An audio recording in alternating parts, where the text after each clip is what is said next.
Chapter 27. 5 to midnight, the city in pandemonium. Jean runs along Fifth Avenue, staring at the giant numeral carved into the tower. She reaches Washington Square Park and is met by hordes of people running the other way. She tries to make her way through the crowd but finds it impossible. She runs under the arch on the north side, staying close to the stone walls. Inside the park, she battles with the flow of people. Someone calls out to her, "Jean! Jean Marie!" She looks to her right and sees a tall black man with thin-rimmed glasses. She has never seen him before, but calls back to him. "Felix!" Without hesitation, Felix grabs her hand and uses his size to push through the crowd until they reach the elevated stone circle around the fountain. She stops him and pulls something out of her pocket. "This is my account number and ATM card. Give them to my sister when you see her." Felix nods, impressed that John had described her beauty with expertise in his letter years ago. Neither of them say anything about how they found each other. Felix continues pushing through the sea of humans. They get out of the park, and Jean starts running while pulling Felix along behind her. They make it downtown to see John fighting with himself. A mirror reflection of him, with the exception of glowing eyes and the creature's ability to hover above the ground, holds John up and throws him into the wall of a building. John's face has blood on it, and he is at the end of his tolerance for pain. He looks past the thing that is showing battle scars also, but still smiles.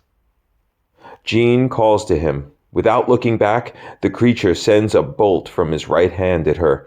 Felix pushes her out of the way and is knocked through the windshield of a parked car. The creature laughs. "Motherfucker!" John uses his rage and runs at the evil. Jean screams at him not to, but it is too late. The evil catches him before he connects and throws him over its shoulder 20 feet down the block to Jean. He lands in front of her. She bends down to him. "I'm sorry," he says. "Shut up," she commands. "Don't fight him. He's part of you, part of us. You had this power once, then I had it. Now it does. We can't beat it, so don't fight it. It is our aggressive side." The beast is upon them and knocks Jean away with a backhand. She falls to the pavement. "Bitch, I'll be with you soon." His voice has become a deep-throated growl. John stands up behind it. The evil comes to him. "You can't hurt me," John says. "Fuck you," Evil replies, throwing a punch. Evil's arm passes through John as if he wasn't there. John reaches forward and wraps his arms around Evil. A simple hug. "You can't hurt me," Evil yells. "I am you," John answers. The midnight hour is on hand. The beginning of the end of this millennium, the coming of the 21st century. Above the trade towers appears a brilliant golden light. The light descends, surrounding the towers. When it comes low enough, people for miles around can see that it is a spacecraft that seems to be constructed of light, with a top which resembles a pyramid. Under the light, Felix comes to and sees it. The two Johns, locked in the embrace, lose their boundaries and melt together. One person stands where there were just two. The few people that are left in the street come out to marvel at the light. When the ship settles on the ground, the side of it slides open and a being walks out that looks human. There is silence all around. Felix speaks. "Where do you come from?" he asks. From the planet known as Heaven, the being answers. Who are you? Felix asks. He could have guessed the answer. I am the sole inhabitant and leader of that planet. My name is God. Felix smiles, then laughs. He laughs like a child, like a pirate prince, like the king of thieves, like the lord of Hyena. He laughs and would continue laughing if Jean hadn't spoken to him.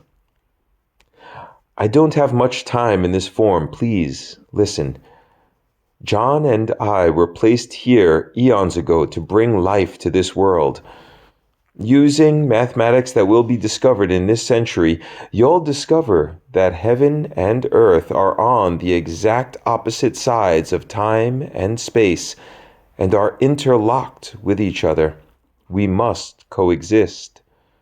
God sent us here to bring life from the lifeless mass of earth. We were giving this planet something, thinking we were superior. When we gave, though, we were forced to learn. We had to wait until your race was defined enough to teach us something. Communication, Felix says. Jean smiles. Yes, there is no need for communication when there is only one being on the planet. Earth's inhabitants are versatile and need communication. When we saw that this was to be our lesson, we had to become individual humans ourselves. Then we each had to learn it in our own manner. There is the good entity, represented by one male and one female, and the evil entity, represented by one male or one female. The good learned through arts, dance, and music. Evil learned it the only way it could, through destruction. God has returned, and now we must go to join with you on the level never before experienced. She walks towards God. Felix's eyes are wide, and he smiles again. John walks up to him. Thank you, my friend. He turns and walks to the ship. The way the Johns had merged, so did Jean and John merge with God.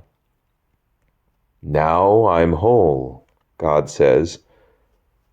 The light grows brighter than can be described. It blankets the earth until an image of the planet heaven is within. The light settles on every inhabitant. Many didn't know what was going on or what it was they felt.